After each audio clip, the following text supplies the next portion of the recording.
Good afternoon, sir, madam, a voice said from his left, and he turned to observe an older man of some 55 years, with silver hair, approaching with a courteous smile on his lips. May I help you? I would like to see the Gothic novels, Miss Elizabeth said promptly. And I would like to peruse the histories, Darcy said. The proprietor nodded and said, The Gothics are in the corner over there, and the histories over there, sir. Darcy obediently made his way over to the shelf of historical books, and it took a full 20 seconds for him to realize that he was disappointed.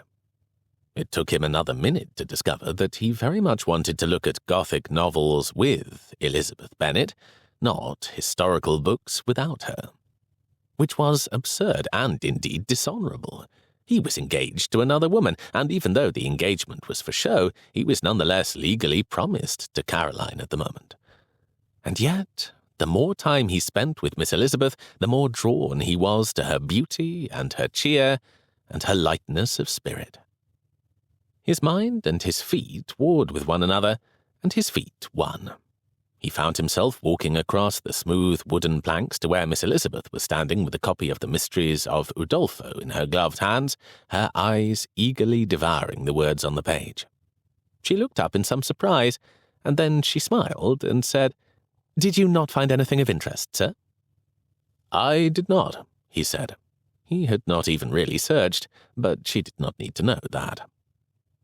He was often uncomfortable and awkward in company, but in this moment inspiration struck, and he continued, I was thinking of purchasing some novels for Georgiana and Caroline and Louisa. The library at Netherfield is entirely devoid of such books, and I am confident the ladies would enjoy having a few additional books to read. Especially Mrs. Hurst, who is eager for distraction, Miss Elizabeth said with an approving nod. Have you read many Gothic novels? No.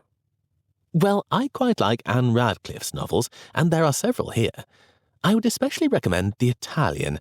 The plot is rather absurd in many ways, but the mystery is well done, and the writing is truly excellent. I will purchase that one, then, he said with a smile, and forced his gaze away from her piquant face and onto the shelf beside her. Do you know anything about the monk? He noted in his peripheral vision that she was now grimacing, and turned a puzzled look on her. No? No, she replied very decidedly. My father borrowed it from a friend some years ago and returned it unfinished, which is unusual for Mr. Bennet because he loves the written word. He warned me against the monk, informing me that the plot is both prurient and, in his words, stupid. He was shocked at this statement, and it must have shown on his face, because the lady withdrew a step and said in a cooler tone, I have liked all of Maria Edgeworth's books, and I hope that the ladies of Netherfield would like them too. His inclination was to follow her lead in changing the subject, but he realized he had made her uncomfortable by his reaction and forced himself to say, Thank you for telling me about the monk. It was good of your father to protect you, and your warning enables me to protect my dear sister, who would not enjoy a book with such topics. She smiled warmly and said, Given how many wonderful books there are, it seems foolish to waste time on a book which is both unpleasant and ungodly. Now, I wonder if there is an 1805 version of Lyrical Ballads by Wordsworth and Coleridge here. My father has expressed an interest in it, and it has not been available in our lending library. Shall we ask? Darcy suggested. She nodded, and the pair approached the proprietor, who quickly laid his hands on the volume in question. Darcy was impressed when Miss Elizabeth chose that book alone to purchase, given that she obviously enjoyed Gothics. It was a simple enough thing to acquire the Mysteries of Udolpho and 3 others that were recommended by his companion for the benefit of the ladies of Netherfield. Moreover, given how close Longbourn was and the friendship between Miss Bingley and the Bennet ladies, perhaps Miss Elizabeth would be able to borrow the novels soon.